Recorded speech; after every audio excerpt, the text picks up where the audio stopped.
اقرأ كتاب الله ترق جنان أعوذ بالله من الشيطان الرجيم بسم الله الرحمن الرحيم الحمد لله رب العالمين نحمده ونستعينه ونستغفره ونعوذ بالله من شرور أنفسنا ومن سيئات أعمالنا من يهده الله فلا مضل له ومن يضلل فلا هادي له أشهد أن لا إله إلا الله وحده لا شريك له وأشهد أن محمدا عبده ورسوله سبحانك لا علم لنا إلا ما علمتنا إنك أنت العليم الحكيم اللهم علمنا ما ينفعنا وانفعنا بما علمتنا وزدنا علما اللهم أتي أنفسنا تقواها وزكها أنت خير من زكاها أنت وليها ومولاها ربي يسر ولا تؤسر ربي تمم بالخير أما بعد. InsyaAllah pagi ini kita sambung pengajian Al-Asma'ul Husna. InsyaAllah pagi ini kita akan cuba tadabbur hayati dua nama Allah, iaitu Al-Haqqu dan Al-Mutakabbir.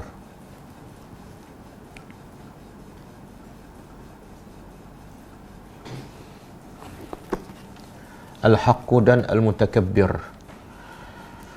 Al-Haqqu pertama disebut dalam Al-Quran sebanyak 10 ayat, dalam 10 ayat tu. Al-Haqqu disebut dalam Al-Quran dalam 10 ayat. Al-Haqqu salah satu nama Allah dan disebut dalam Al-Quran sebanyak 10 kali ataupun dalam 10 ayat. Antaranya ialah Surah Al-An'am ayat 62. Surah Al-An'am ayat 62.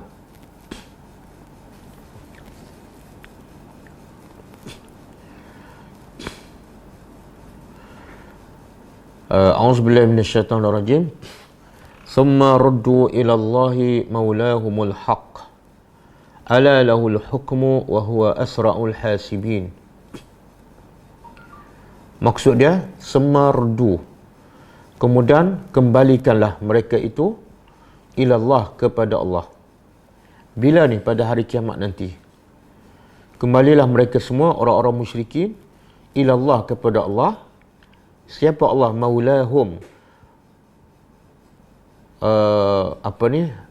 penolong mereka, pengurus mereka, pemimpin mereka, al-haq, yang sebenarnya.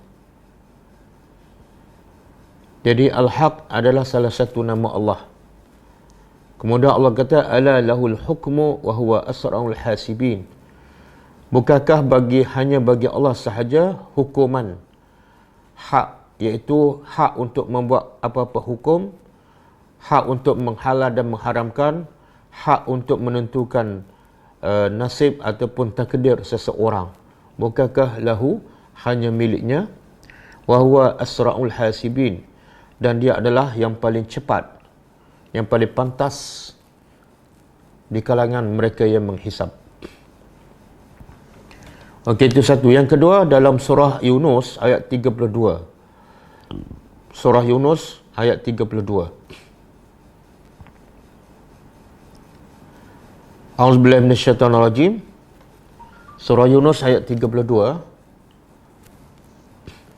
Fazalikumullahu rabbukumul haqq. Demikian itu, maka demikian itu, Allah adalah Rabbukum, Tuhan kamu, pencipta kamu, Al-Haq, yang sebenar. Jadi Al-Haq tu salah satu nama Allah. Demikian itulah Allah, Tuhan yang disembah. Dia adalah, kenapa dia disembah? Sebab dia Rabbukum, pencipta kamu, pemilik kamu, pengurus kamu yang Al-Haq, yang sebenar. Kemudian Allah bertanya, فَمَاذَا بَعْدَ الْحَقِّ إِلَّا الضَّلَالِ. Maka tidak ada yang selepas kebenaran, illa dhalal, melainkan semuanya sesat. Maknanya selain daripada Allah, semuanya adalah sesat. Iaitu selain pada Tuhan tu adalah Allah, maka selain pada itu adalah sesat. Tuhan nafsu, Tuhan berhala, Tuhan matahari, semuanya adalah sesat. Begitu juga apa saja yang datang selain daripada Allah juga adalah sesat. Sebab tu Allah sebut dalam ayat lain, Al-haqqu min rabbika. Kebenaran itu hanya daripada Tuhan engkau. Maknanya yang bukan datang daripada Allah, dia bukan kebenaran, dia adalah sesat.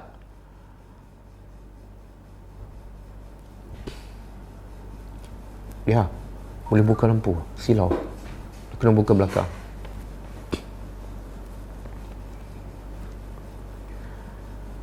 Kemudian Allah tanya, fa'anna tusrafun. Fa'anna tusrafun.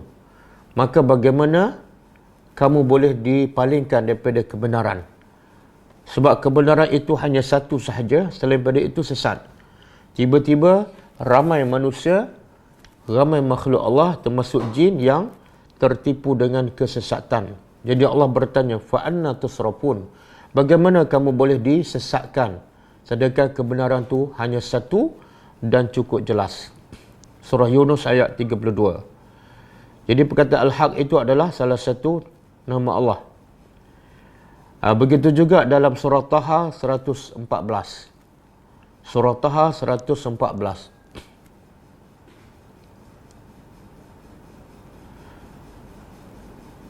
Fata'ala Allahul Malikul Haq.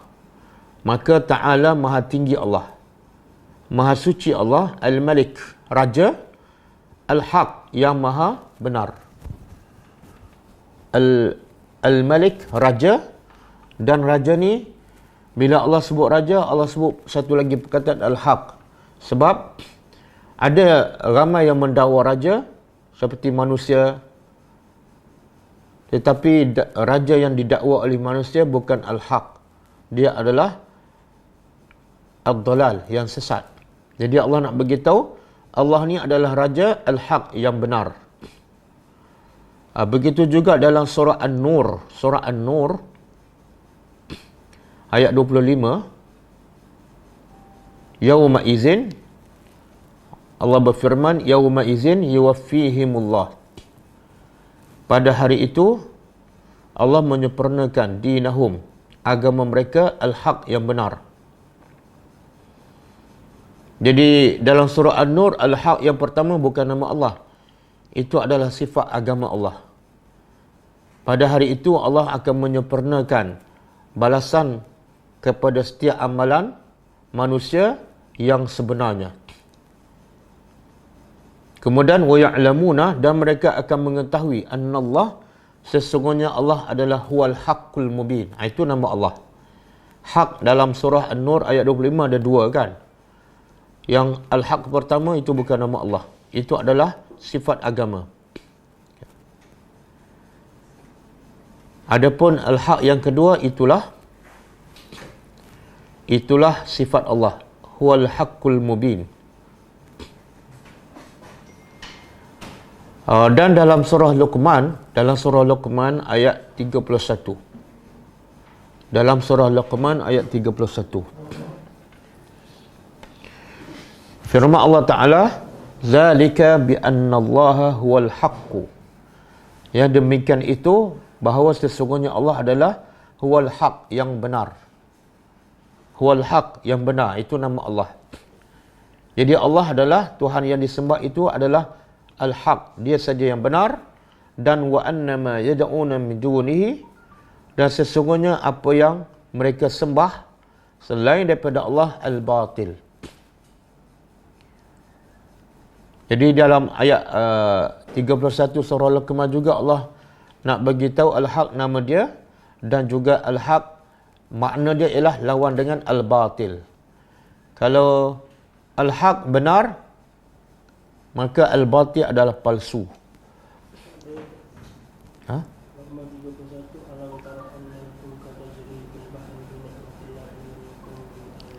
Apa ni? Surah Luqman.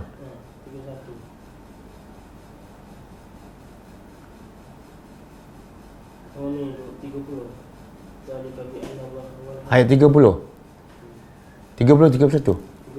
30 ha? Surah Luqman ayat 30, dia tersilap tulis nombor ayat. Surah Luqman ayat 30. Zalika bi anna Allah huwal haqq wa anna ma yad'una min dunihi al-batil wa anna Allah huwal aliyyul kabir. Demikian itu sesungguhnya Allah itu adalah al-haq. Dan bila Allah itu al-haq, maka selain padanya adalah batil. Wa anna ma yad'una min dunihi al-batil. Semua yang disembah selain pada Allah adalah batil. Termasuklah hawa nafsu. Termasuklah duit, wang ringgit, pangkat dan sebagainya. Dan kata Allah juga, wa annallaha huwal aliyyul kabir. Dan sesungguhnya Allah tu maha al-aliyyu, maha tinggi. Maha tinggi ni pertama tinggi dari segi kedudukannya, iaitu kedudukan Allah di tempat yang tinggi. Bukan bermakna Allah perlukan tempat, tapi Allah yang bagi tahu dia bersemayam di atas arasy. Jadi al-aliyyu ada dua maksud. Pertama, tinggi dari segi kedudukan, iaitu tempat yang tinggi. Dan yang kedua, tinggi dari segi zat. Allah itu sendiri adalah tinggi. Allah sendiri adalah tinggi dan kedudukannya pun adalah tinggi.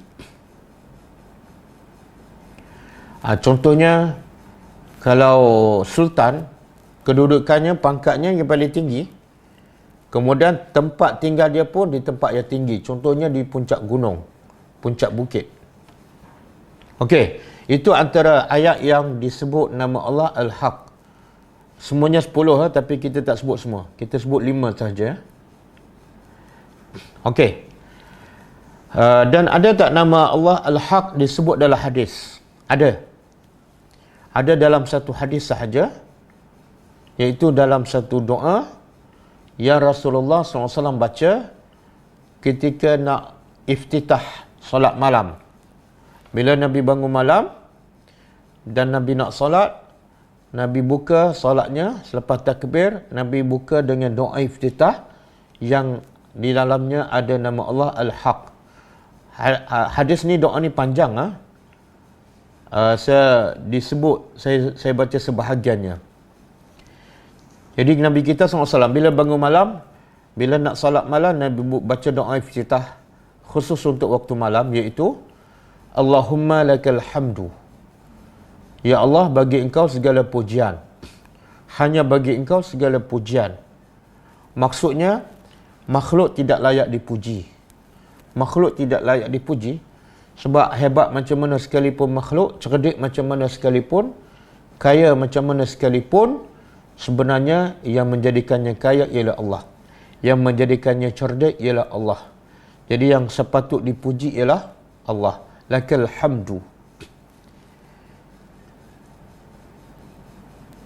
Kemudian anta qayyimus samawat. Engkau adalah qayyim, yang menegakkan, yang menguruskan as-samawat, langit-langit, wal ard, dan bumi. Langit yang 7 lapis dan segala makhluk yang ada di langit, dan juga bumi yang 7 lapis dan semua makhluk yang ada di bumi. Anta qayyimun. Engkau adalah pengurusnya. Wa man fihinna, dan siapa dan apa sahaja yang berada di langit dan bumi, engkau satu-satunya Tuhan yang mengurus, yang mencipta. Walakal hamdu, dan Nabi kata lagi, walakal hamdu, hanya bagi engkau segala pujian. Laka mulkus samawati wal ar, dan bagi engkau, hanya bagi engkau kerajaan di langit dan di bumi. Wa man fihinna, dan apa sahaja yang berada di langit dan di bumi, semuanya adalah milik engkau. Kemudian kata Nabi lagi, walakal hamdu, bagi engkau segala pujian. Anta nurus samawati wal ar, engkau adalah cahaya segala di langit dan di bumi, dan segala apa yang di langit dan di bumi. Makna Allah tu memberi cahaya kepada makhluknya, sama ada cahaya secara fizikal daripada matahari, daripada bulan, ataupun cahaya hidayat yang khusus untuk orang yang beriman. Kemudian Nabi baca lagi doa ni, boleh google lah, doa ni panjang ni. Walakal hamdu, dan bagi engkau segala pujian. Antal haq, ini nama Allah. Antal haq, engkaulah yang benar. Antal haq, engkaulah yang benar. Wa qawluka al haq, kata-kata engkau adalah benar. Nanti kita tengok apa kesan bila kita yakin dengan nama Allah Al-Haq. Bila kita yakin, antaranya bila kita yakin Allah tu benar, kita akan semakin yakin dan semakin tenang dengan Allah. Sebab apa? Sebab yang benar hanya Allah. Yang selain daripada Allah, semuanya tidak benar. Dan juga kita akan lebih taat kepada Allah sahaja. Sebab hanya yang datang daripada Allah sahaja yang benar. Yang datang bukan daripada Allah, dia adalah batil. Sebab tu Nabi kata, antal haq, engkau adalah yang benar. Wa qaulukal haq, kata-kata engkau sahaja yang benar. Wal jannatu haq, syurga adalah benar. Wan naru haq, neraka adalah benar. Kita biasa dengar rasanya doa yang dibaca oleh, contohlah, oleh Imam Masjidil Haram bila masa kunut ketika solat tarawih kan. Kadang-kadang dia baca doa sampai setengah jam. Antara doa yang disebut ketika kunut solat tarawih inilah. Waliqa'ukal haq, wal jannatu haq, wan naru haq, wan nabiyyuna haq, wa Muhammadun SAW haq, was sa'atu haq. Kan? Ada. Jumpa doa? Tak ada? Okey. Saya bagi contoh. Apa makna bila kita kata wa qaulukal haq, kata-kata engkau adalah benar? Apa maksud dia? Bila kita berkata kata-kata Allah sahaja yang benar, makna kita akan bagi masa sepenuhnya untuk memahami kata-kata Allah dan untuk mentaatinya. Dan kita tak akan buang masa kepada kata-kata manusia yang bukan benar, yang kadang-kadang menjauhkan kita daripada Allah. Itu maksud dia. Tapi kalau mulut kita ucap kata-kata Allah benar, tapi dari segi realiti kehidupan, kita banyak bagi masa untuk dengar cakap orang, untuk baca buku-buku yang ditulis oleh manusia, maka kita ada sifat munafik. Cakap lain. Cakap kata-kata Allah benar, tapi realiti tindakan kita banyak seolah membenarkan apa yang dikatakan oleh manusia. Begitu juga wal jannatu haq. Kita kata syurga adalah benar. Mungkin kita tak pernah baca ataupun jarang baca doa ni kan. Yang ada sebut syurga adalah benar. Betul kan? Kita jarang baca. Tapi kalau kita ditanya, betul tak syurga itu benar? Maka kita akan menjawab, betul, syurga adalah benar. Tapi itu jawapan mulut kita. Dari segi realiti kehidupan kita, betul tak tindakan kita, amalan kita menjurus kepada syurga yang benar? Ataupun tindakan kita lebih kepada mempercayai bahawa dunia yang benar? Jadi cuba muhasabah diri kita. Kita tanya, antara syurga dengan dunia, mana yang benar? Mana yang benar?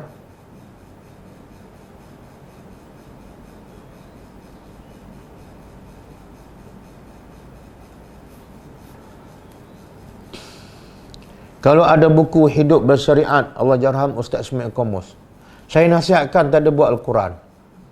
Tak ada buat Al-Quran cukup daripada segala buku yang lain.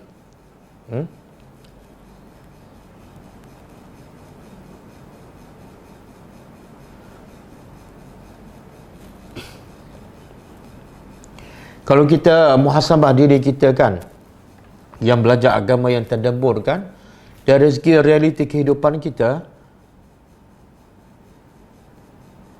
cara hidup, gaya hidup kita, adakah menggambarkan syurga benar ataupun dunia yang benar?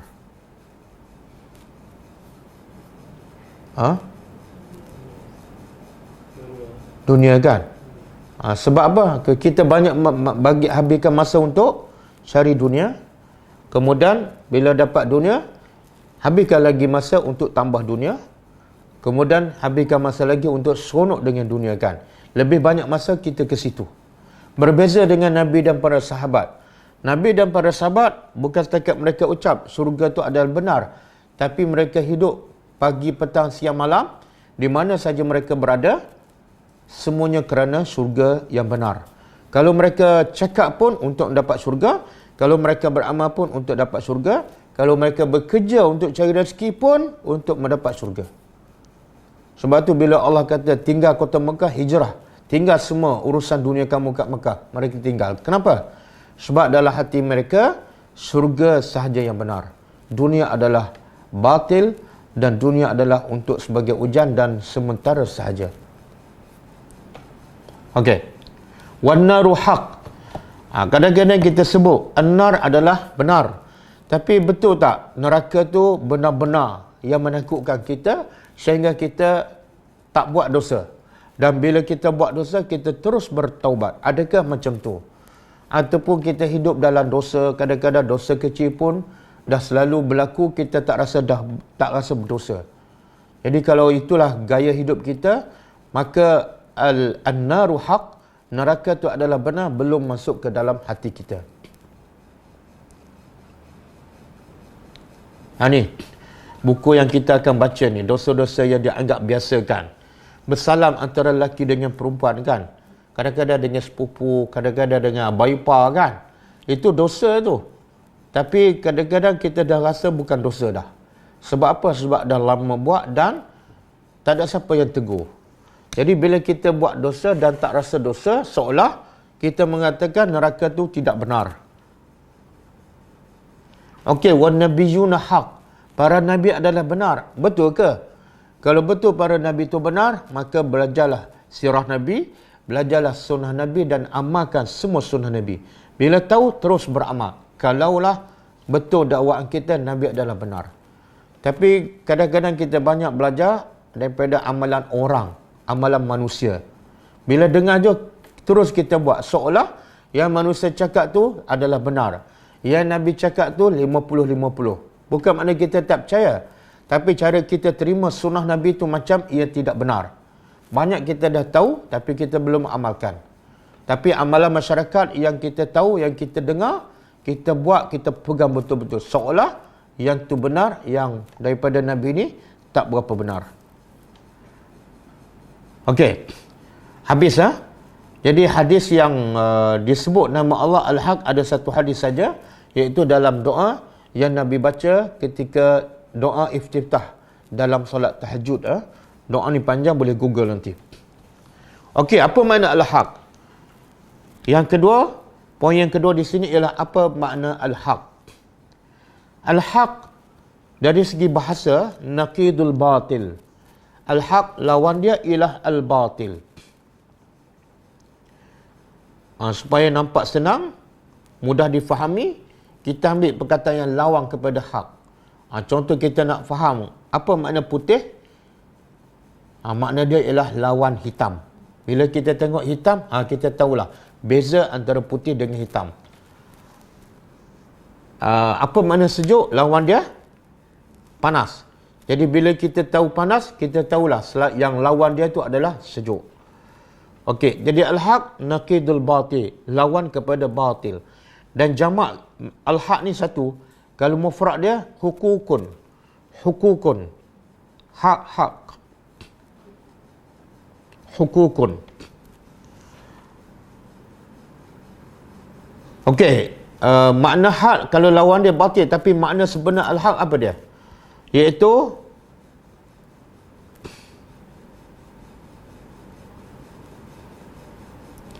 sabata. Sabata makna tetap dari segi bahasa, ataupun wajaba. Wajaba makna wajib. Saya ulang, al-haq dari segi bahasa makna dia adalah sabata, iaitu tetap dan tak akan berubah,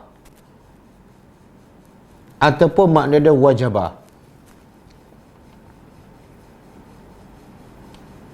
Okey, kalau kita faham al-haq makna dia sabata, tetap, tak berubah, maka al-batil pula makna apa?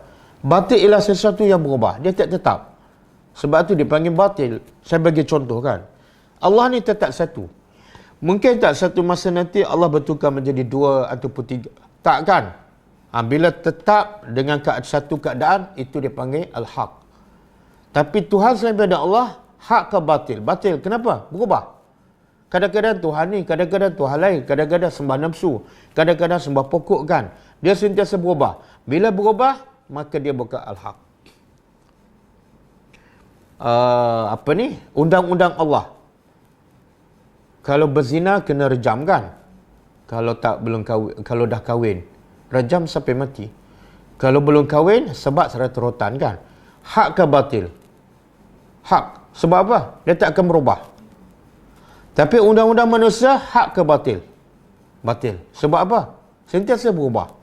Kadang-kadang kita nak jaga keselamatan kan? Mula-mula pakai tali pinggang kan? Tapi tak berkesan. Tukar pula. Nyalakan lampu kan? Nyalakan lampu. Tak berkesan juga. Lepas tu, buat speed track kan? Jadi macam-macam undang sentiasa bertukar. Yang sentiasa bertukar dan tidak tetap dia panggil al-batil. Azab kubur, benar tak? Ya. Sebab apa? Sebab dia tak akan berubah. Mesti ada, mesti berlaku. Tak mungkin satu hari Allah batalkan azab kubur, tak mungkin. Maka azabul qabri hakun. Syurga hakun. Kenapa? Dia tak akan berubah. Bila Allah kata syurga adalah benar dan pasti berlaku, dia pasti akan berlaku dan tak mungkin berubah. Ataupun tak mungkin dilewatkan. Jadi apa saja yang tetap, maka dia adalah benar. Okey, hak juga tadi, apa makna dia? Wajibah. Wajibah apa makna? Wajib. Jadi kalau Allah tu makna dia sabata, kita fahamlah, tetap dan tak akan berubah. Allah tetap satu. Allah tetap hidup, tidak akan mati, dia tak akan berubah. Okey, kalau al-haq makna dia wajibah, apa makna dia? Iaitu wajib. Iaitu Allah wajib ada. Allah wajib hidup dan tidak akan mati selama-lamanya. Syurga wajib ada. Tak mungkin syurga tidak ada. Bila syurga tidak ada, akan berlaku kezaliman kepada manusia yang melakukan kebaikan. Dan saya bagi contoh, al-haq ni makna dia wajib dalam Al-Quran. Dalam satu ayat daripada surah yang selalu kita baca, A'udzubillahi minasyaitonirrajim. Laqad haqqal qawlu ala aksarihim fahum la yu'minun. Laqad haqqa al-qawlu ala aksarihim fahum la yu'minun. Apa makna haqqa di situ? Sebelum tu surah apa ni? Laqad haqqal qawlu ala aksarihim fahum la yu'minun. Surah apa ni?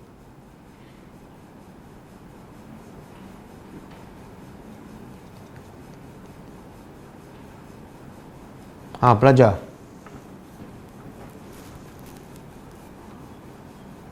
Pelajar online. Ini kita dah baca berkurung-kurung dah. Surah Ummu Adam, Surah Yasin, Nur Amansyah. Surah Yasin, betul kan? Ayat yang ke-7. Okey, apa makna? Laqad haqqal qawlu ala aksarihim fahum la yu'minun. Tadi kita dah sebutkan al-haq ada dua maksud. Pertama, sabata, tetap, teguh, tidak akan berubah. Yang kedua, wajibah, iaitu wajib. Sebenarnya antara wajib dengan tetap ni ada kait-mengait. Semua jawab Yasin. Okey. Jadi makna dia apa dia? Laqad haqqal qawlu. Maka sesungguhnya telah tetap, telah wajib. Apa dah al-qawlu? Iaitu kata-kata Allah. Maksud al-qawl, kata-kata Allah, ialah ketetapan Allah. Sunnatullah. Ketetapan Allah telah tetap, telah wajib berlaku. Tak mungkin berubah. Kepada siapa ni? Ala aksarihim, ke atas kebanyakan manusia. Apa dah? Fahum la yu'minun. Maka mereka tidak beriman kepada Allah. Jadi apa ketetapan Allah yang wajib berlaku, yang tetap akan berlaku dan tak akan berubah? Iaitu, siapa yang tak beriman, ketetapan Allah akan diazab. Dia tak akan berubah. Okey?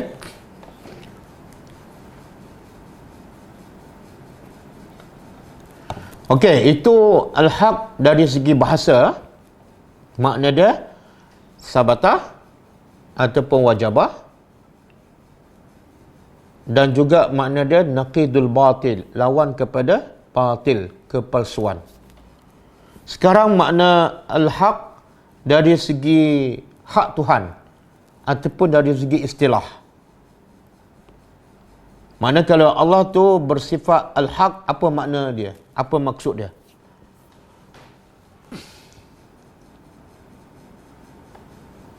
Okey, kita ambil contoh dalam surah Yunus ayat 30. Yang kita dah baca tadi, surah Yunus ayat 30.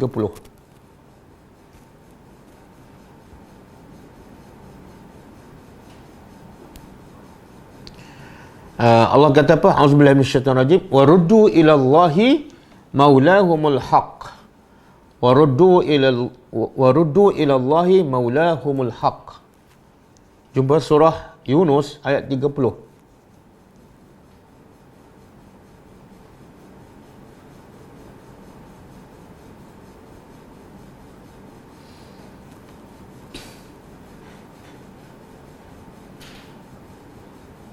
Apa maksud dia? Allah kata surah Yunus ayat 30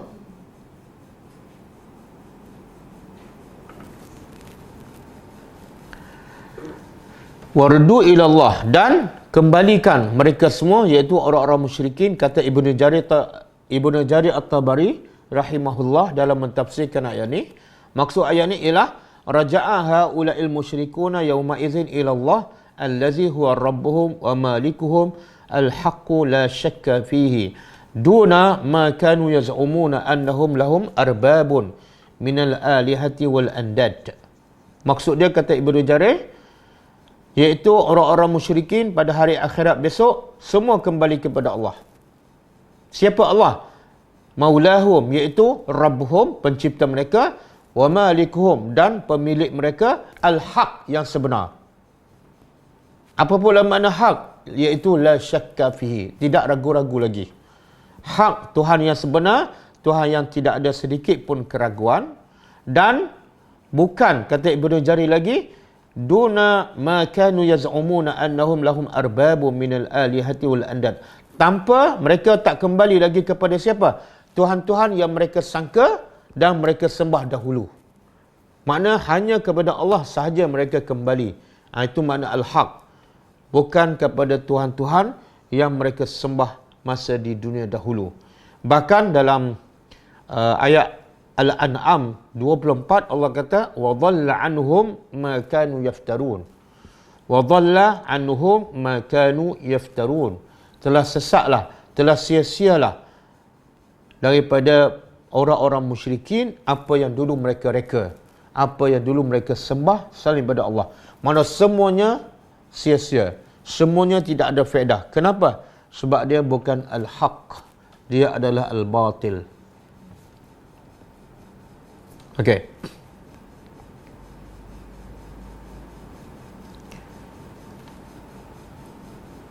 Jadi al-haq dari segi istilah, apa maksud dia?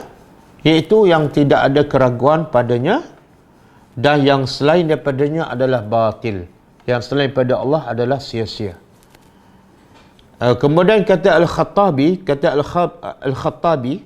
al-haq huwal mutahaqqiqu kaunuhu wa wujuduhu wa kullu syai'in sahha wujuduhu wa kaunuhu fa huwa haqq. Al-haq, kata Al-Khattabi, ialah sesuatu yang pasti ada, sesuatu pasti yang ada. Jadi Tuhan pasti ada, tak mungkin tiada. Dan adanya Allah ialah tidak ada permulaan dan tidak ada pengakhiran. Adapun manusia bukan hak. Kenapa? Sebab manusia kadang-kadang ada, kadang-kadang tak ada. Kan? Sebelum lahir kat dunia tiada, lepas lahir kat dunia, lepas tu mati tiada.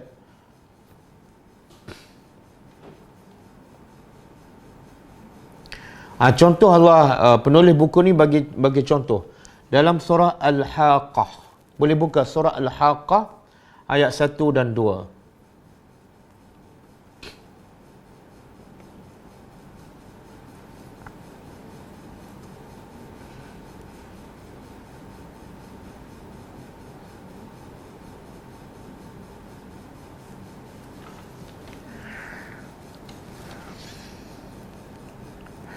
Okey. Ayat 1 dan 2 kan Allah kata apa? Al-Haqqah mal-Haqqah. Di sini Al-Haqqah tu sebenarnya berasal daripada perkataan haq. Jadi ada kaitan dengan makna Al-Haq yang merupakan sifat Allah. Jadi kalau kita tengok al-haq tadi, apa makna dia? Sesuatu yang pasti ada dan pasti akan berlaku. Maka dia adalah benar. Okey, kita tengok dalam ayat al-haqqah, betul tak maksud itu? Al-haqqah ni apa makna? Apa dia makna? Kiamat kan? Tapi kenapa dia namakan al-haqqah? Sedangkan al-haqqah makna apa tadi? Yang pasti berlaku ataupun yang pasti ada kan? Jadi kenapa kiamat dinamakan al-haqqah? Sebab dia pasti akan berlaku. Kamu percaya ke, kamu tak percaya ke, kamu ragu-ragu ke, dia pasti akan berlaku. Maka sebab tu hari kiamat itu antara namanya ialah al-haqqah, yang benar, yang pasti berlaku, yang tidak ada keraguan.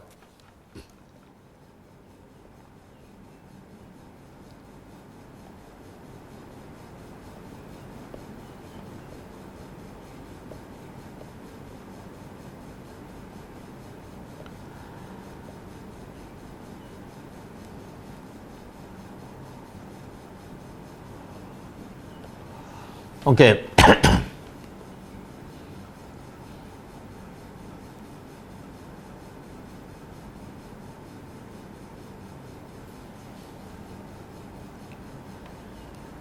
Okey, daripada kesimpulan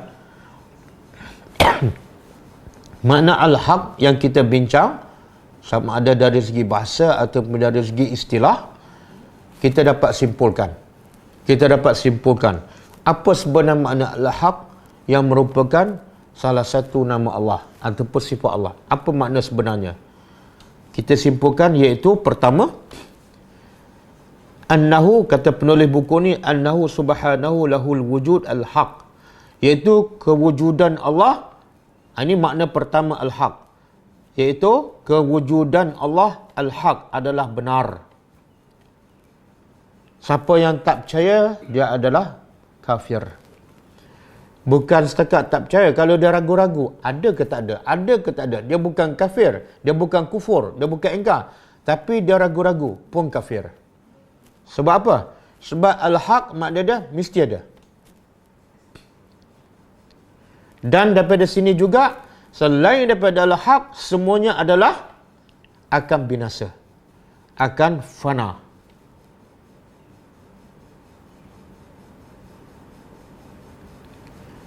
Jadi apapun saja nama Allah yang 99 dan juga sifat-sifat Allah, kita kena yakin semuanya adalah benar. Contohnya, Allah tidak mengantukkan. Wajib kita yakin itu adalah benar. Allah tidak tidur. Wajib kita yakin itu adalah benar. Tapi yakin tu apa buktinya? Apa bukti? Kita yakin Allah tidak mengantuk. Allah tidak tidur. Apa bukti dia? Sebab mulut senang berkata kan, senang mendakwa. Sebagaimana orang munafik, dia kata wa minan nasi may yaqulu amanna. Allah kata ada segolongan manusia mendakwa amanna billah, kami beriman dengan Allah, wal yaumil akhir, dan dengan hari akhirat. Tapi Allah kata wa ma hum bimu'minin, sebenarnya mereka tak beriman. Sebab ia beriman hanya mulut saja, kan? Jadi kalau kita yakin Allah tidak mengantuk dan Allah tidak tidur, apa bukti keyakinan kita tu? Apa dia?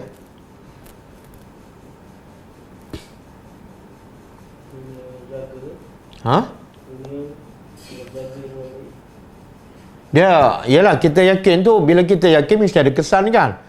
Contoh, kita yakin tempat tu ada hantu. Kita yakin ya. Apa kesan dia? Bila kita lalu tempat tu? Takut. Bukti takut apa dah?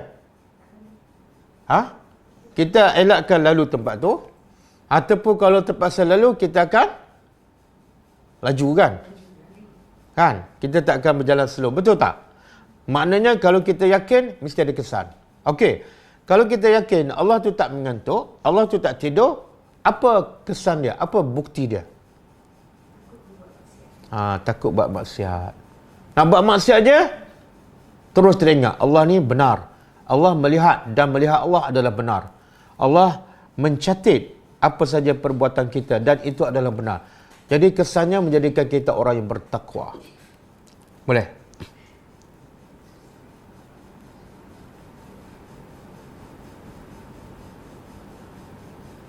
Satu, makna sifat Allah Al-Haq, iaitu yakin kewujudan Allah. Dan kewujudan Allah tidak ada permulaan dan tidak ada pengakhiran. Berbeza dengan kewujudan makhluk yang akan fana dan ada permulaan dan ada pengakhiran. Okey, yang kedua, makna Al-Haq ialah bila Allah tu Al-Haq, maka semua nama-nama Allah dan sifat Allah adalah benar. Kalau Allah tu hak, maka membawa kepada semua nama Allah dan sifat Allah adalah benar. Kenapa? Sebab Allah tu sendiri benar. Tak mungkin Allah benar tapi sifat dia palsu. Tak mungkin. Jadi tidak ada satu pun sifat Allah yang batil. Sama ada dari segi ilmu Allah, kudrat dia, hikmah dia, izzah dia, pandangan Allah, penglihatan Allah, semua adalah hak.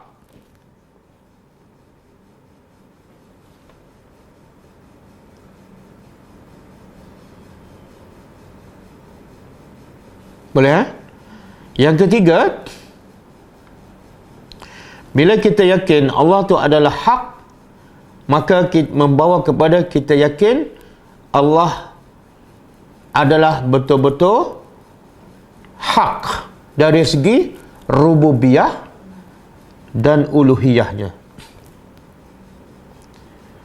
Iaitu kita yakin semua makhluk ni Allah yang mencipta, tidak ada pencipta yang kedua. Ataupun Allah tidak mencipta dengan bantuan sesiapa pun. Kemudian juga Allah adalah Tuhan yang hanya Dia saja berhak disembah.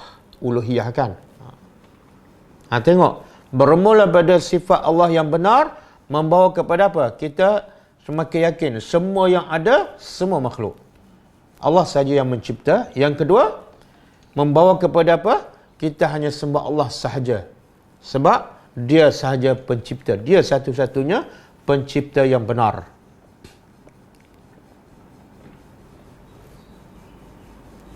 Yang ketiga, maksud ketiga daripada makna Al-Haq, sifat Allah Al-Haq ialah kita yakin semua perbuatan Allah adalah benar. Dan berdasarkan hikmah. Semua perbuatan Allah adalah benar dan berdasarkan hikmah, kebijaksanaan Allah.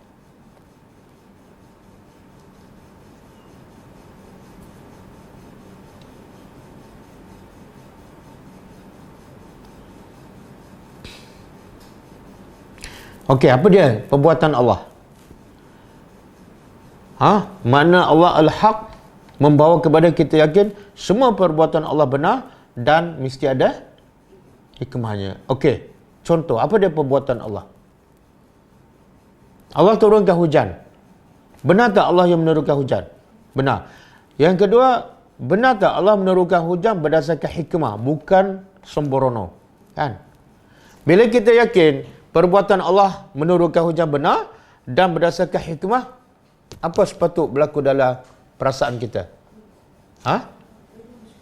Mesti redha dan mesti rasa puas. Sebab apa? Dia dibuat oleh Tuhan yang benar dan Tuhan yang bijak. Tuhan tak akan buat sembrono. Boleh faham? Okey, perbuatan Allah bagi kawan tu aksiden. Mati semua, mati mak bapak dia. Tinggal anak kecil, 5 orang. Semua anak 5 orang ni kecil-kecil. Itu perbuatan Allah, berlaku dengan izin Allah kan? Bila kita yakin dia datang daripada Allah yang benar dan yang benar pula berdasarkan hikmah, maka kesannya apa dia?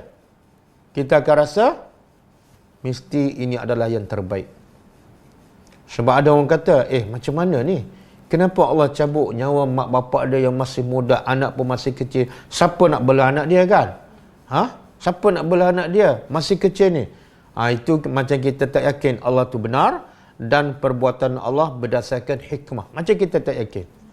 Kalau kita yakin, relax je. Kan? Sebagaimana kita tengok anak yatim dalam surah Al-Kahfi kan. Bapa dia mati dan anak yatim pula duduk di kampung orang-orang jahat kan. Dalam surah Al-Kahfi. Anak yatim, bapa tak ada, duduk di kampung orang jahat. Buktinya apa? Musa dengan Khidir datang ke kampung tu untuk minta makanan supaya dijadikan tetamu lah. Orang kampung tu halau Musa dengan Khidir. Makna penduduk kampung tu jahat. Tetapi budak anak yatim ni yang tidak ada bapa duduk di situ. Bijak tak Allah? Bijak.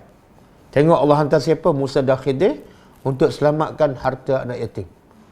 Tengok bila kita yakin Allah tu adalah benar dan kebenaran Allah membawa kepada semua perbuatan Allah adalah bijak. Ada hikmahnya. Maka menjadikan kita tenang saja hidup. Okey, yang habis lah. Sekarang kita nak tengok apa kesan. Kesan kita beriman dengan nama Allah Al-Haq. Apa kesan dia? Ini yang paling penting ni. Kadang-kadang orang tahu makna nama Allah, tapi kesannya tak ada dalam kehidupannya. Yang lagi teruk sekadar menghafal nama Allah. Dia menghafal, dia menyanyi, dia menasyidkan. Tapi bila ada musibah, dia macam tak setuju dengan Tuhan. Okey, kesan orang yang beriman dengan nama Allah Al-Haq. Pertama, dia akan memastikan cintanya hanya untuk Allah dan kerana Allah. Dia akan memastikan cintanya hanya untuk Allah dan kerana Allah.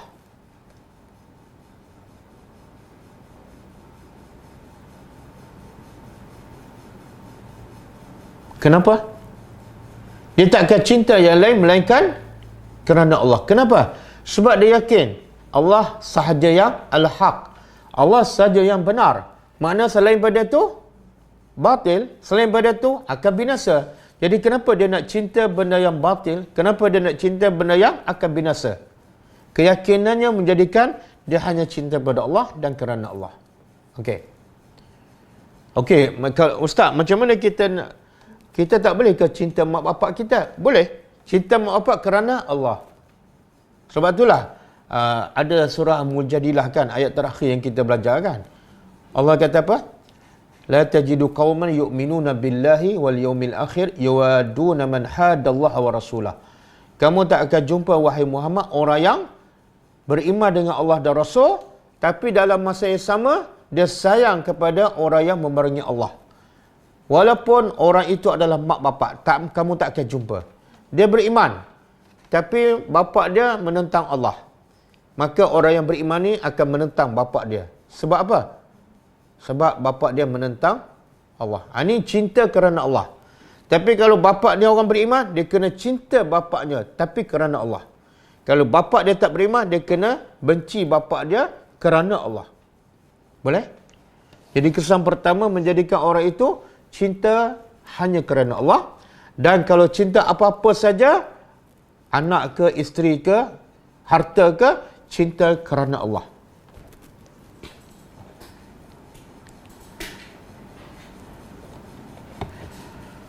Apa kesan dia bila kita buat apa-apa kerana Allah? Kesannya apa? Kita cinta anak kerana Allah. Kita akan buat anak apa yang Allah suruh, kan? Bukan yang kita suka, bukan yang orang ramai buat. Kenapa kamu buat pada anak kamu macam ni? Sebab Allah yang suruh. Jadi akhirnya kita akan buat semua apa yang mengikut apa yang Allah suruh. Okey, kesan yang kedua.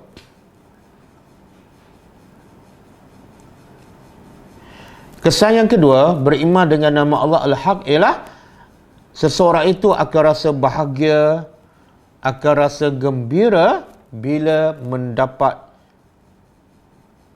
hidayah daripada Allah. Bila mendapat hidayah daripada Allah dan mendapat apa-apa saja ilmu yang membawanya kenal Allah dan cinta Allah. Saya ulang. Yang kedua, menjadikan seseorang itu bahagia dan sentiasa gembira apabila mendapat hidayat dan ilmu yang menjadikannya kenal dan cinta kepada Allah.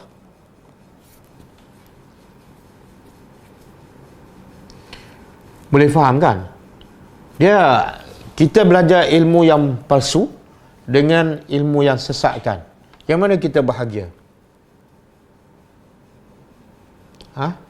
Tentu belajar ilmu yang sebab itulah sebagai contoh. Ada orang dia belajar, dia buat amalan salah.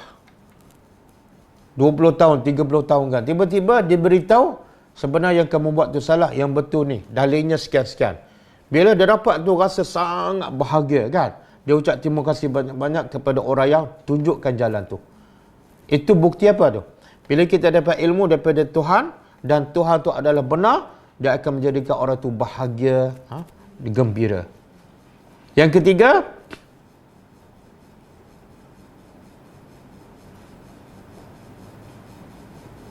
okey, saya nak bagi contoh orang yang bahagia dengan Allah Subhanahu Wa Taala yang benar.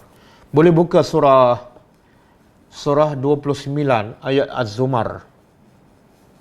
Surah 29 ayat Az-Zumar.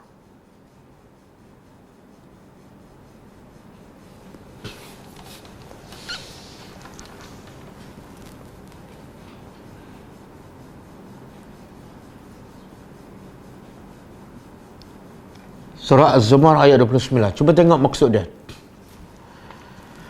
Allah kata apa? Daraballahu masalan rajulan fihi syuraka'u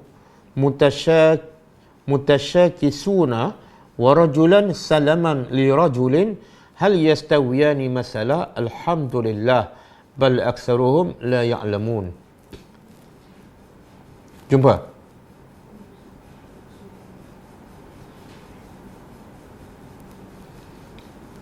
Apa maksud dia? Cuba tengok maksud dia. Ya Allah, Allah buat contoh banyak dalam Quran. Dan Allah beritahu dalam surah Al-Ankabut. Tidak ada yang mengetahui, memahami contoh kecuali orang yang berilmu sahaja. Ini Allah buat contoh ni. Sebab itulah para sahabat, saya dah ulang berapa kali, para sahabat ni bila dia baca contoh dalam Quran, dia tak faham, dia menangis. Kenapa dia menangis? Sebab Allah kata yang tahu, yang faham contoh ni hanya orang berilmu. Bila dia tak faham, dia adalah orang jahil. Jadi sahabat menangis bila sedar mereka tu jahil, tak faham Al-Quran. Okey, kita tengok, kita faham tak contoh ni. Allah kata apa? Allah membuat contoh masal. Masalnya contoh, rajulan, seorang di sini maksud dia adalah seorang hamba yang dimiliki oleh siapa? Fihi syuraka. Seorang hamba yang dimiliki oleh tuan-tuan, majikan-majikan. Syuraka ni ramailah. Tuan-tuan ni berkongsi memiliki hamba, seorang hamba ni. Dan tuan-tuan ni, majikan ni, mutasyakisuna. Mereka berbagai-bagai fahaman, berbagai-bagai kehendak dan berbagai-bagai arahan dibagi pada hamba ni. Okey? Satu. Yang kedua, warajulan, dan satu lagi contoh, seorang hamba salaman yang dia serah diri dia li rajulin, kepada satu tuan sahaja. Kepada satu tuan sahaja. Hal yastawiyani masalah? Adakah antara dua contoh itu sama? Boleh faham? Faham? Faham? Macam mana? Lelaki yang tadi ambil tadi tes kan? Kalau dimiliki banyak tuan, keliru je. Tapi kalau satu hamba memiliki satu tuan, maknanya dia akan ikut lah. Dia akan tenang. Tak serabut kan? Subhanallah. Tengok Allah bagi contoh. Orang yang punca fikiran dia bercelaru, banyak masalah ni sebab dia banyak tuan. Ada tuan nafsu. Masa solat dia ikut Tuhan Allah. Lepas solat dia ikut tuan nafsu. Masa duduk kawan-kawan ikut tuan kawan-kawan. Betul tak? Jadi akhirnya fikiran dia bercelaru, masalah dia semakin bertambah. Tapi kalau hidup dia di mana-mana saja, satu Allah je. Arahan Allah saja dia ikut. Perintah Allah saja ditinggal. Jiwa dia tenang je. Tak berserabut. Tak keliru. Contoh cantik ni. Subhanallah. Jadi poin kedua, kita beriman dengan Allah yang hak ialah menjadikan kita tenang, kita bahagia. Dan poin ketiga, kesan ketiga beriman dengan nama Allah Al-Haq ialah kita redha dan kita akan semakin bersyukur dengan setiap musibah yang menimpa kita. Kita redha dan kita akan bersyukur dengan setiap musibah yang menimpa kita. Kenapa? Ini musibah ni. Bila datang musibah sepatutnya kita rimas kan, kita keluh kesah. Tapi bila kita beriman dengan Allah yang hak, menjadikan kita redha dan kita akan menjadi lebih bersyukur. Kenapa? Sebab bila kita yakin dia datang daripada Allah yang hak, maka semua yang datang daripada Allah, perbuatan ke apa, mesti benar dan tak mungkin sia-sia dan tak mungkin Allah zalim, tak mungkin Allah main-main. Mesti ada kebaikan. Boleh faham? Kita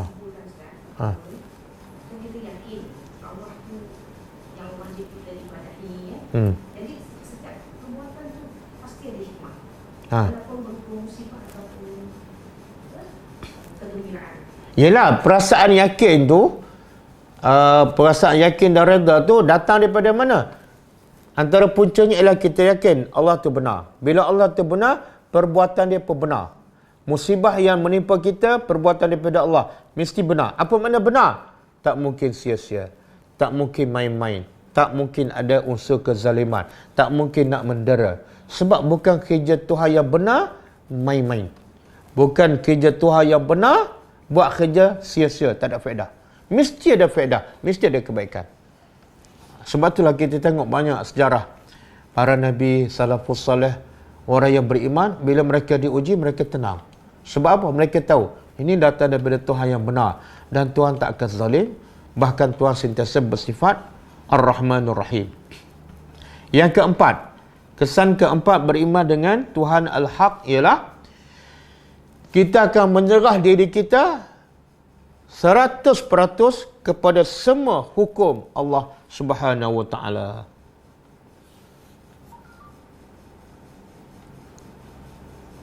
Tambahan, kita akan terima, kita akan serah diri kita kepada semua perintah Allah Ta'ala dan kita akan terima dengan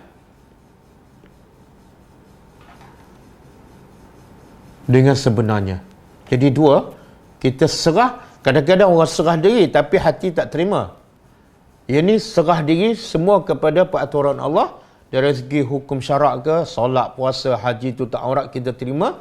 Yang kedua, dari segi takdir Allah, iaitu musibah ke, ajal maut ke, kita serah bulat-bulat kepada Allah. Sebab apa? Sebab dia datang daripada Tuhan yang benar. Sebagaimana Allah sebut dalam surah An-Nisa ayat 65. Boleh rujuk surah An-Nisa ayat 65.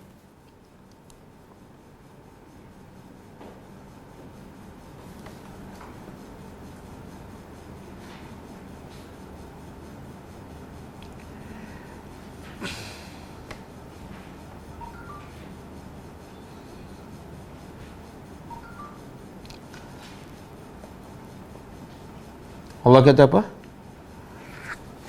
Fala wa rabbika, kan? Ada. Surah An-Nisa ayat 65.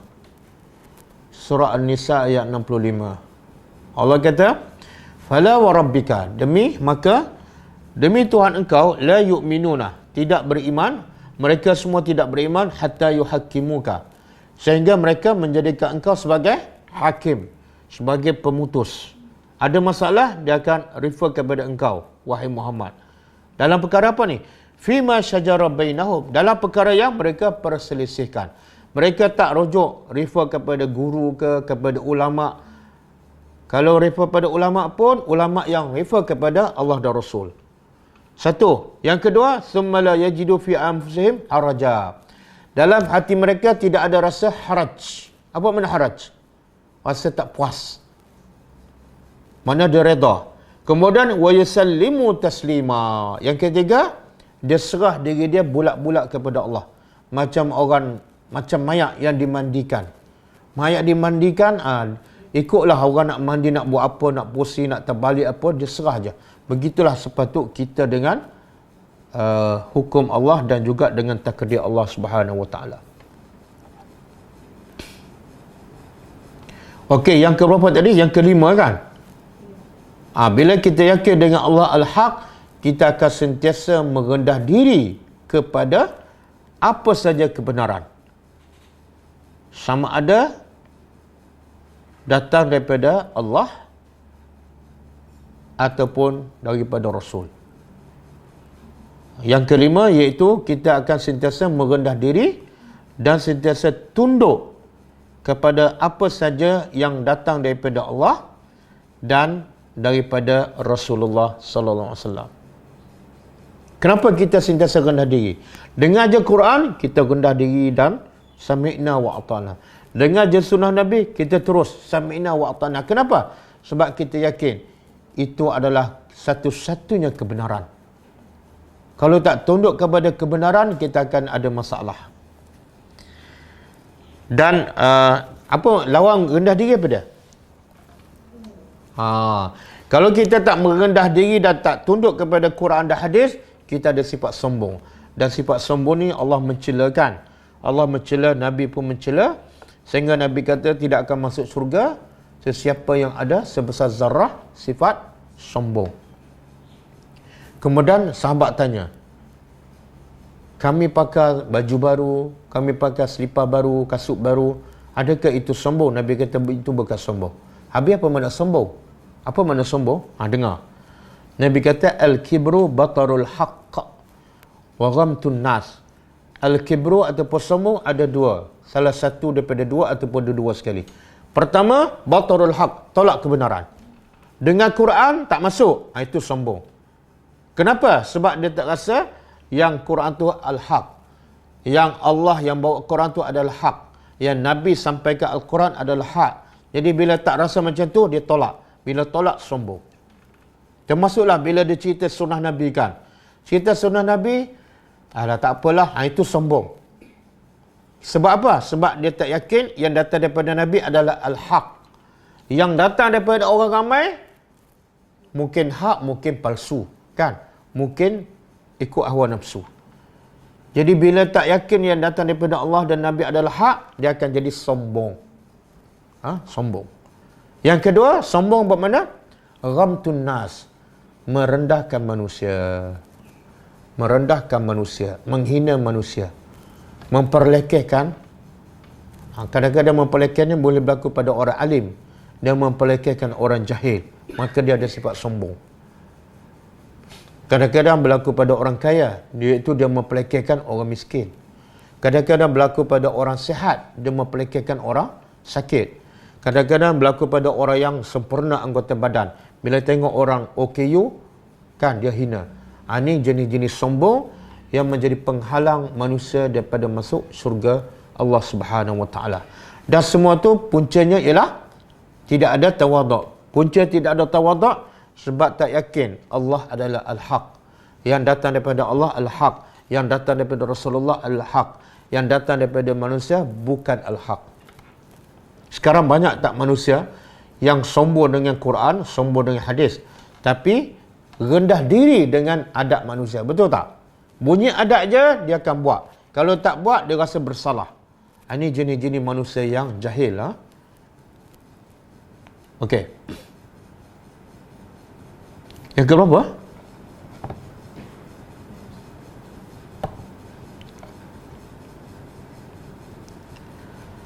Okey, yang ke-6 ke? Yang ke-6. Okey, yang ke-6. Yang ke-6, kesan beriman kepada nama Allah Al-Haq ialah dia semakin kuat tawakalnya kepada Allah. Semakin dia berserah kepada Allah. Kenapa? Sebab Allah saja yang hak. Yang lain semua palsu. Kalau aku berserah pada manusia, manusia akan mati. Serah pada manusia, manusia lupa. Serah pada manusia, manusia kadang-kadang sakit. Serah pada duit, kadang-kadang duit hilang. Kan? Serah pada apa lagi, dia tak akan berserah. Sebab semua tu bukan hak. Semua tu tidak tetap. Jadi keyakinan dia bahawa Allah itu hak menjadikan dia semakin bertawakal hanya kepada Allah.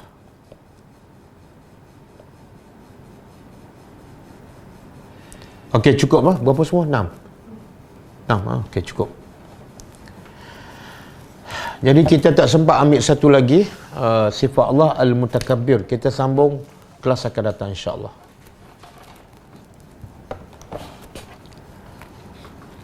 Saya nak sambung sikit buku ni yang saya sebut semalam, dosa-dosa yang dianggap biasa oleh manusia.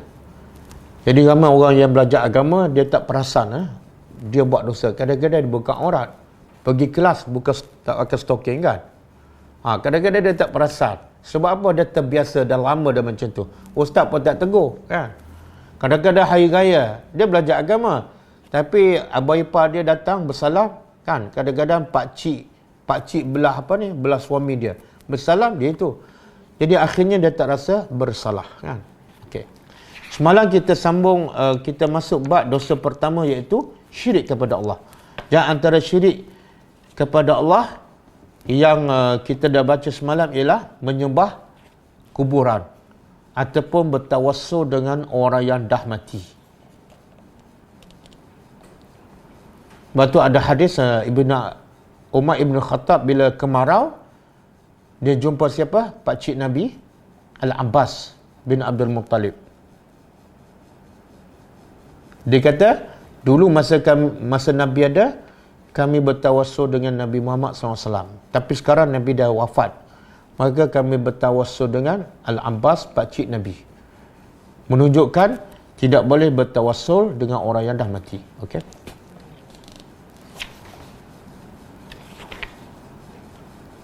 Okey. Kita berhenti kat mana semalam?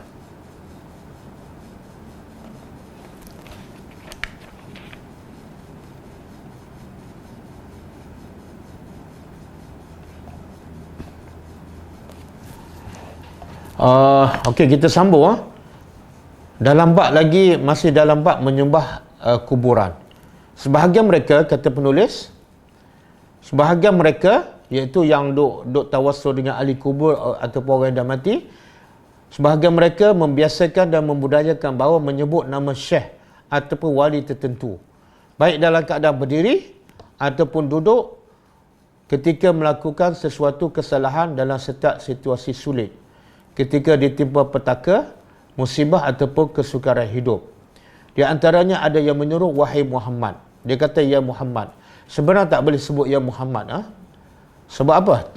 Dalam bahasa Arab bila sebut ya Muhammad, ya ni wahai. Wahai untuk siapa? Orang yang depan kita. Kita pernah tak panggil wahai orang tak ada depan kita? Wahai orang yang ada di Kelantan. Boleh? Tak boleh. Dalam bahasa Arab bila sebut ya ataupun wahai, orang kat depan. Satu. Yang kedua, orang kat depan tu mesti hidup. Mesti hidup. Pernah tak kita bila mayat kat depan kita cakap wahai mayat? Ada?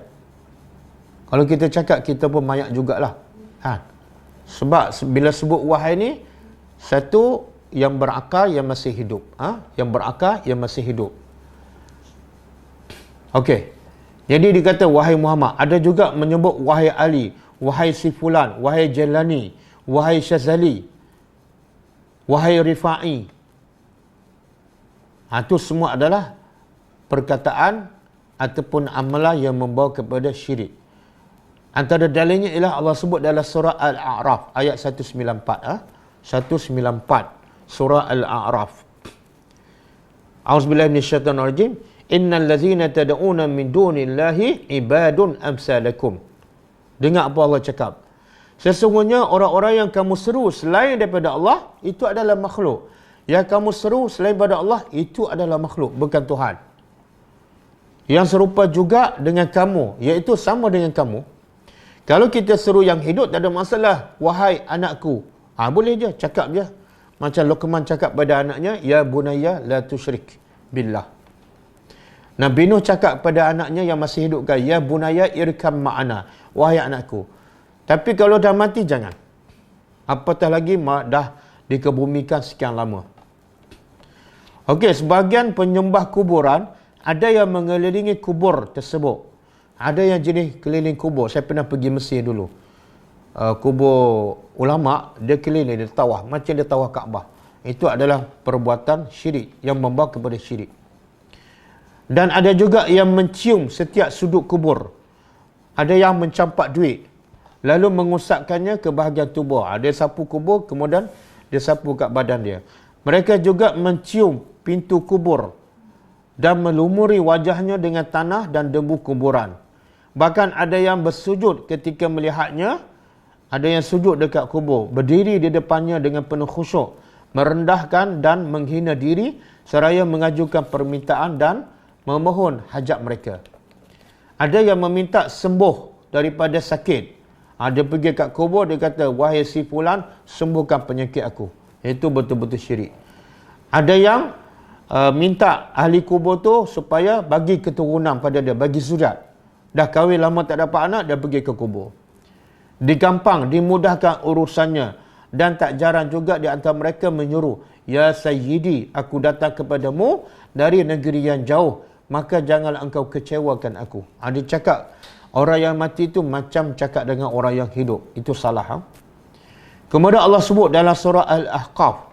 Buku ni Masya Allah, dia betulkan fahaman yang salah, amalan yang salah, tapi penuh dengan dalil. Bukan hukum membabi buta. Dia ada dalil. Cuba tengok surah Al-Ahqaf ayat 5. Surah Al-Ahqaf ayat 5. Allah kata apa? A'udzubillahi minasyaitonirrajim. Wa man adallu mimman yad'u min dunillahi la yastajibu lahu ila yaumil qiyamah wa hum an du'aihim ghafilun.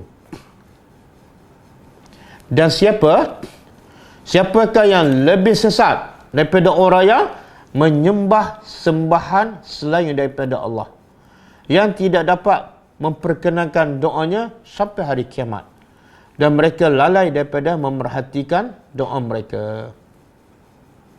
Apa maksud ni? Allah kata, Allah tanya sambil mencabar. Cuba bagi tahu, ada tak orang yang lebih sesat daripada mereka ni? Siapa ni? Iaitu mereka yang menyeru selain daripada Allah, yang sedikit pun tidak dapat memperkenalkan doa mereka. Mereka minta pada pokok, minta pada orang yang dah mati.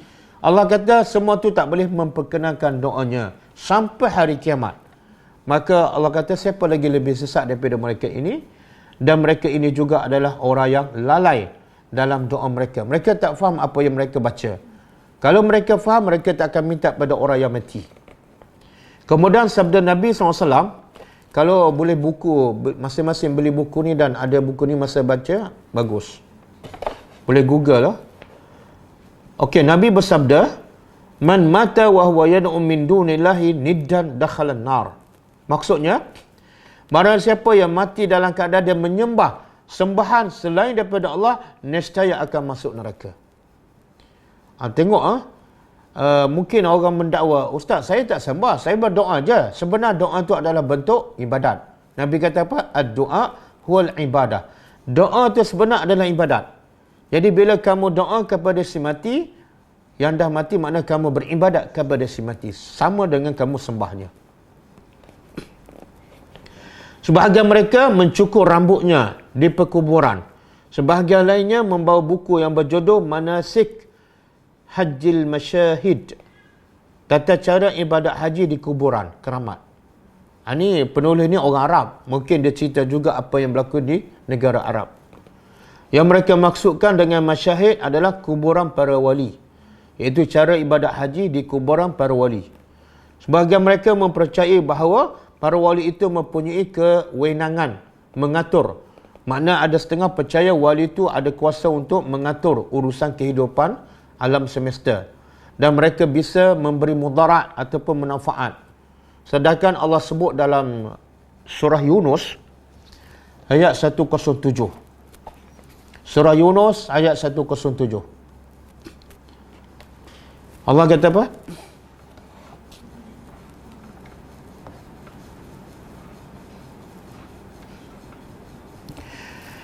Wa in yamsaska Wa in yamsaska Allahu bidurrin fala kashifa lahu illa hu. Wa in yuridka bi khairin fala radda lahu fala radda li fadlih.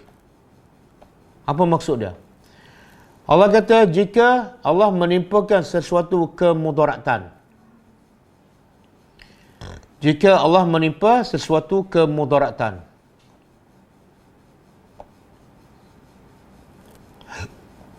kepadamu, maka tidak ada yang dapat menghilangkannya. Jumpa surah Yunus. Ada 107.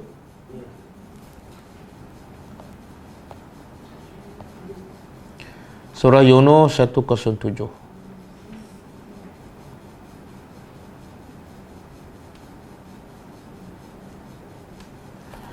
Okey. Sekiranya Allah menimpakan sesuatu mudarat pada kamu, maka Allah tanya, maka tidak ada yang dapat menghilangkan, menghapuskan kemudaratan itu kecuali Allah. Bila kecuali Allah je boleh hilang mudarat, sakit ke musibah ke, maka wajib kamu hanya minta pada Allah, jangan minta pada ahli kubur. Dan jika Allah menghendaki kebaikan bagi kamu, maka tidak ada siapa yang dapat menolak kurniaan Allah. Jadi Allah yang boleh menghilangkan mudarat, Allah juga yang boleh memberi manfaat. Maka hanya mintalah kepada Allah sahaja. Allah pun perintah kepada kita semua, kepada hamba-Nya, ud'uni astajib lakum. Berdoalah semua kepada aku, tanpa ada perantaraan, tanpa ada orang ketiga. Okey, kemudian lepas ni muka surat 17 tu, bentuk syirik yang lain, iaitu bernazar yang bukan selain daripada Allah. Bernazar untuk selain daripada Allah juga membawa kepada syirik. Kita baca, kita sambungkan datang.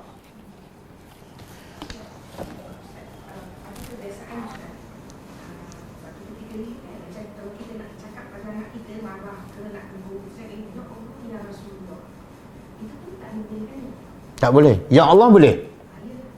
Ya Allah boleh. Sebab Allah tu maha hidup. Ya Rasulullah tak boleh. Banyak orang kita berselawat kan. Kadang-kadang kita dengar di masjid di Sorah, Ya Rasulullah. Sebenarnya tak boleh. Kenapa kita nak panggil Ya Rasulullah? Rasulullah dah mati. Rasulullah dah mati ya. Bila kita panggil Ya Rasulullah, seolah kita menganggap dia masih hidup, dia masih mendengar dan dia ada di depan kita. Itu menyalahi akidah.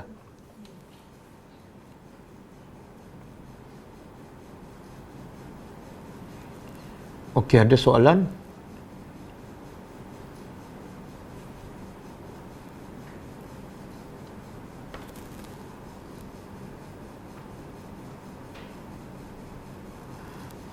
Betul, ada video klip yang tersebar, ramai orang-orang tertentu buat majlis di kubur. Itu sebenarnya salah. Itu betul-betul tipu daya syaitan. Nabi tak pernah buat. Kenapa kita nak buat majlis ilmu ke, majlis zikir ke di kubur? Kenapa? Orang di kubur dah habis tempoh untuk beramal. Yang beramal untuk orang hidup. Dan bila nak beramal, tak perlu pergi ke kubur. Pergi ke masjid. Pergilah ke rumah kan. Duduk dalam rumah ibadat. Bahkan ibadat yang paling baik ialah kita buat kat rumah dan tanpa diketahui oleh sesiapa. Ia lagi ikhlas.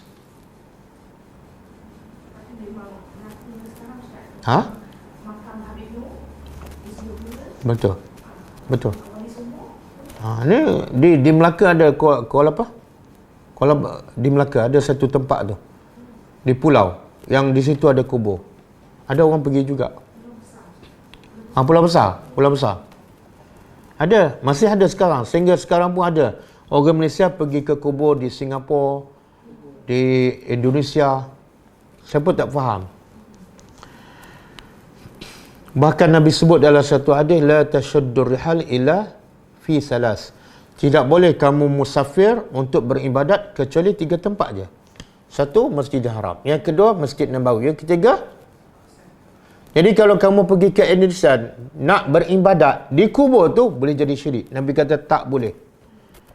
Tapi kalau kita pergi ziarah di Indonesia, nak tengok tempat-tempat yang sejarah, tempat pelancongan, niat itu je, bukan untuk beribadat. Kebetulan lalu tepi kubur, kita singgah. Kita bagi salam berdoa, itu tak salah. Yang salah niat betul-betul daripada rumah nak pergi ke kubur tu. dengan tujuan untuk beribadat, itu boleh jadi syirik kepada Allah.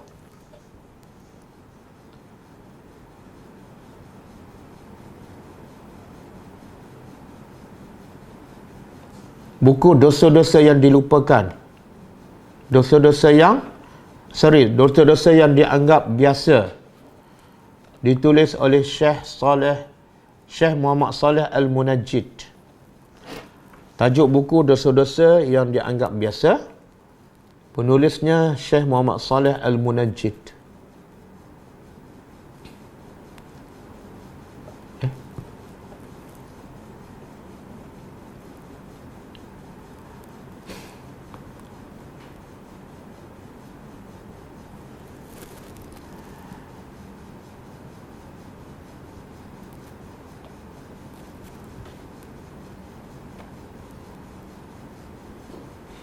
Ada soalan lah?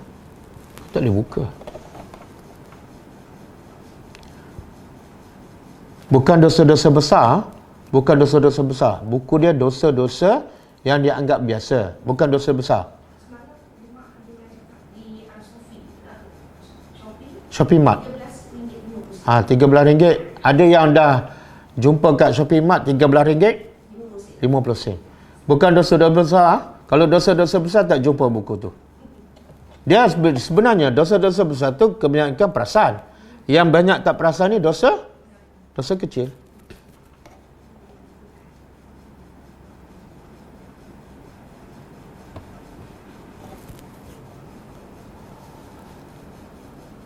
Oh, harga RM25,000.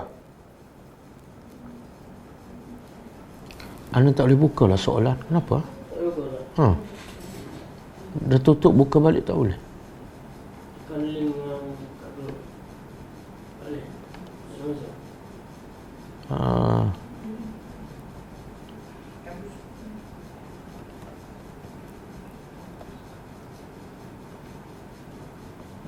Tak boleh. Apa?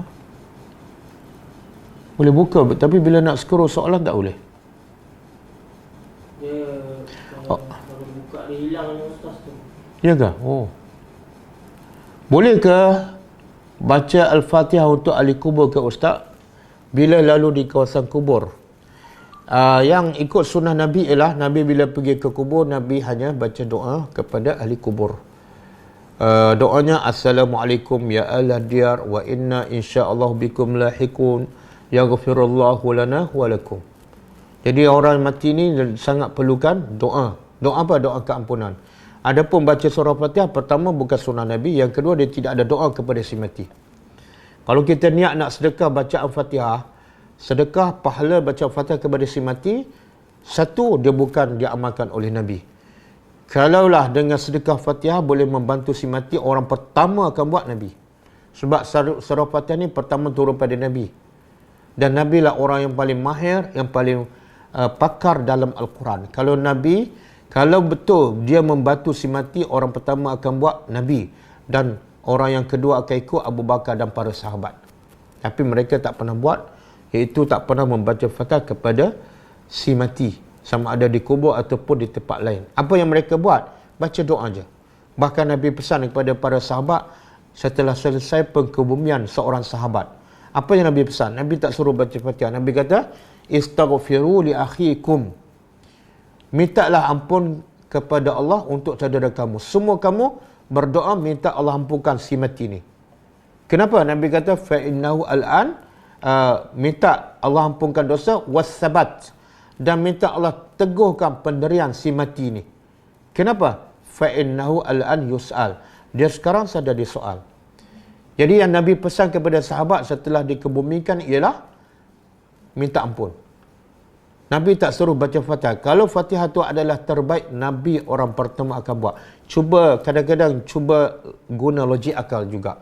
Takkanlah Nabi tak tahu Fatihah tu baik kan? Takkanlah kita lebih pandai daripada Nabi? Takkanlah ada wahyu yang Nabi tahu, Nabi sembunyikan, tak begitu pada sahabat. Nabi lah orang yang paling sayang pada sahabat. Tapi bila sahabat mati, Nabi tak baca Fatihah.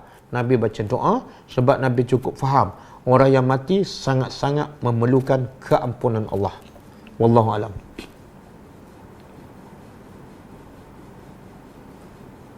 Boleh tak berbahasa Melayu ketika berdoa dalam sujud? Kalau untuk orang Melayu yang bukan mu'allaf, tak boleh. Berbahasa Melayu ketika berdoa dalam sujud dalam solat, tak boleh. Bukankah orang dah mati terputus amalan? Sekarang terputus amalan. Mana orang mati terputus amalan? Maksud apa? Dia tak boleh beramal. Tapi dia boleh tak terima doa kita? Bukan dia beramal. Kita yang beramal. Kita bantu dia bukan dengan cara dia beramal, tapi kita yang beramal. Kita doa pada dia. Boleh tak? Boleh, ada dalil. Nabi suruh sahabat-sahabat berdoa kepada orang mati. Mana itulah dalilnya. Boleh berdoa. Boleh tak kita bersedekah? Kita niat sedekah, kita sedekah kemudian niat pahala sedekah sampai pada si mati. Boleh? Ada dalil. Yang baca Fatihah tidak ada dalil. Jadi kena beza terputus amalan dengan boleh menerima pahala orang hidup. Pahala sedekah orang hidup. Dua benda yang berbeza. Apa dia?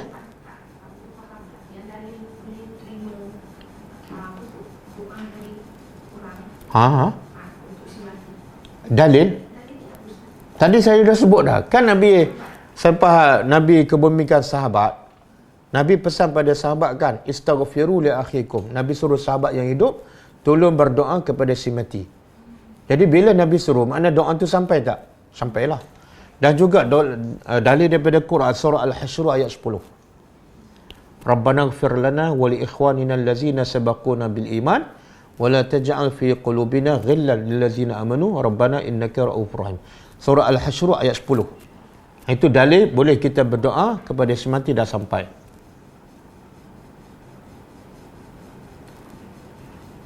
Baca Yasin kepada si mati, tak, kalau kita baca Quran bukan beramai-ramai, bukan secara berkumpulan. Kalau dalam mazhab Syafi'i tak sampai baca Yasin untuk si mati, kecuali daripada anak kepada mak bapak yang meninggal. Dalam mazhab Syafi'i sampai.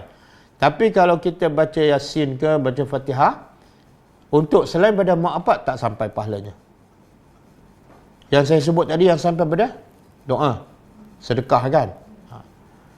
Okey, dalam mazhab Hanbali saya dah sebut sebelum ni, dalam mazhab Hanbali kalau kita baca Quran, Yasin ke, Fatihah ke, Al-Baqarah ke, kemudian lepas baca, kita baca untuk kita. Lepas baca dapat pahala. Lepas dapat pahala, insya-Allah kita pun niat sedekah pahala bacaan kepada si mati. Mazhab Hanbali sampai. Tapi tak boleh buat beramai-ramai. Tak boleh buat sempena kematian. Buat sorang-sorang je. Wallahu alam. Bacaan talqin selepas jenazah. Nabi tak buat. Nabi tak pernah baca talqin kepada para sahabat. Termasuklah kepada isterinya Khadijah. Nabi lah orang yang paling sayang pada Khadijah dan kepada para sahabat. Tapi Nabi tak baca talqin.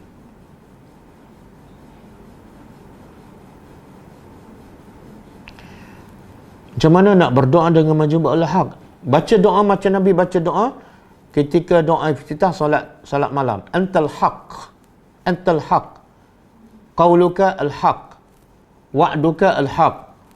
Jannah haq. An-nar haq. Itulah kalau kita nak berdoa guna nama al-haq.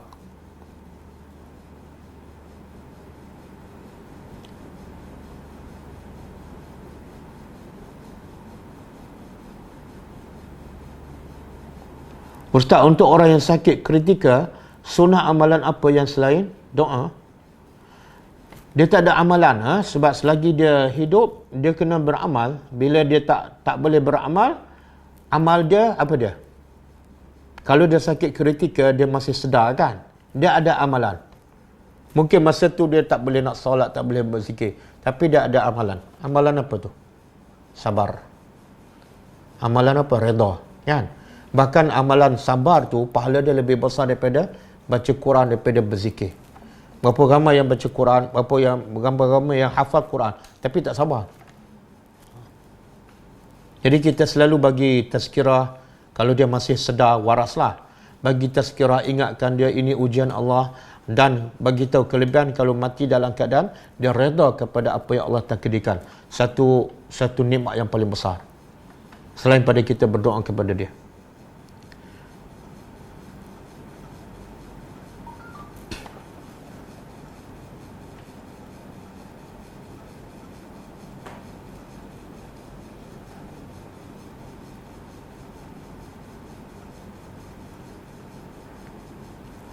Assalamualaikum Ustaz, bukankah orang dah mati terputus amalan? Ya, betul. Ustaz mohon jawab pertanyaan ini. Mana soalannya? Hilanglah. Hilang. Jadi saya nak beritahu pada pelajar, kadang-kadang soalan yang dia tulis tu tak tahan lama, dia hilang kan? Bila saya nak tengok dah tak ada je. Jadi jangan kecil hati dan jangan marah saya. Tengok sekarang, Ustaz mohon jawab pertanyaan. Tapi soalan tak ada. Macam mana saya nak jawab? Boleh tulis lain lah.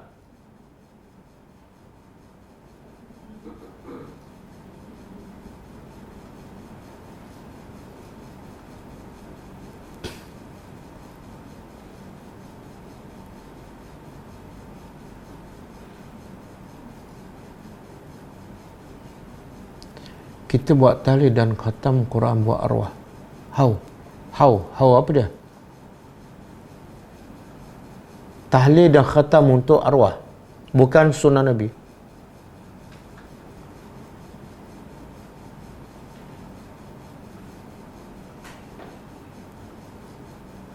Adakah cukup sekiranya seorang anak membaca doa Nabi Ibrahim ayat 41 dan sedekah bagi pihak ibu bapanya yang telah meninggal? Adakah ini cukup untuk dia berbakti kepada ibu bapa yang telah? Tak. Antara amalan anak untuk mak bapaknya yang telah meninggal, kan? Antara amalannya apa dia? Dia sentiasa buat kebaikan. Apa saja kebaikan yang dia buat, mak bapak yang meninggal akan dapat pahala walaupun dia tak berniat. Berdasarkan satu hadis sahih, Nabi kata, al-waladu min kasbi abikum. Anak itu adalah hasil daripada usaha mak bapak. Jadi kalau tak ada mak bapak, anak tak ada. Jadi apa saja amalan anak, solat, puasa, sedekah, masuk kelas tadabbur, insya-Allah mak bapak akan dapat pahala. Yang kedua, kita buat baik pada kawan-kawan mak bapak kita yang masih hidup. Pergi ziarah dia, telefon tanya khabar, kalau dia susah bantu. Sebenarnya itu kita berbakti pada mak bapak yang dah meninggal. Kemudian yang ketiga, selalulah banyakkan doa kepadanya. Bacalah doa setiap kali lepas solat fardu ataupun dalam solat tengah sujud.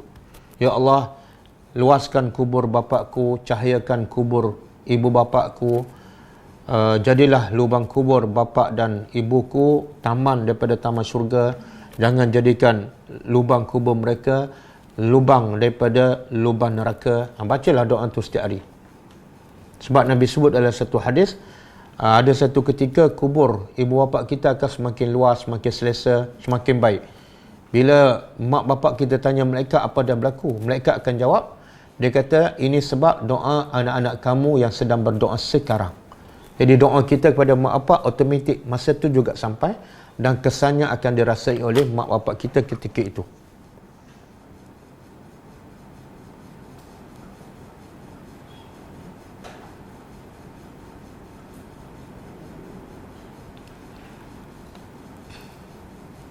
Ustaz, kalau tahlil perdana sebelum Ramadan yang dibuat di surau ataupun masjid itu sampai. Tahlil perdana, Nabi tak pernah buat tahlil perdana. Mini perdana pun Nabi tak pernah buat. Yang Nabi buat ialah tahlil berseorangan. Tahlil ni sebenarnya asalnya boleh. Iaitu, La ilaha illallah, La ilaha illallah. Itu tahlil. Tahlil ialah sebut La ilaha illallah.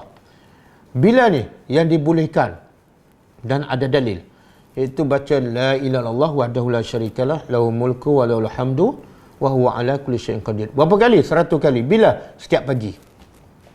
Pahalanya sangat-sangat besar. Pahalanya sangat-sangat besar. Adapun tahlil beramai-ramai sempurna kematian, wallahu alam, Nabi tak pernah buat.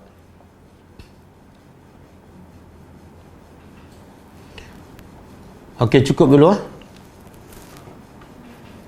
Kelas kita seterusnya ialah besok pukul 12, pukul 10.30. Kita dah habis juzuk 27 dan kita akan pergi pada juzuk 20. Kita dah habis juzuk 28. Juzuk 30, 29, 28 dah habis semua lengkap. Jadi sekarang kita nak cari surah-surah dalam juzuk 27 yang belum ditadabbur. Dan saya diberitahu oleh pelajar surah Al-Qamar. Surah Al-Qamar belum, insya-Allah. Jadi besok insya-Allah kita akan sambung tadabbur surah Al-Qamar daripada juzuk yang ke-27. Okey, kita tutup dengan membaca tasbih kafarah. Subhanakallahumma wa bihamdika asyhadu an la ilaha illa anta astaghfiruka wa atubu ilaik. Assalamualaikum warahmatullahi wabarakatuh. اقرأ كتاب الله ترق جنانه وتنل عظيم الأجر والغفران.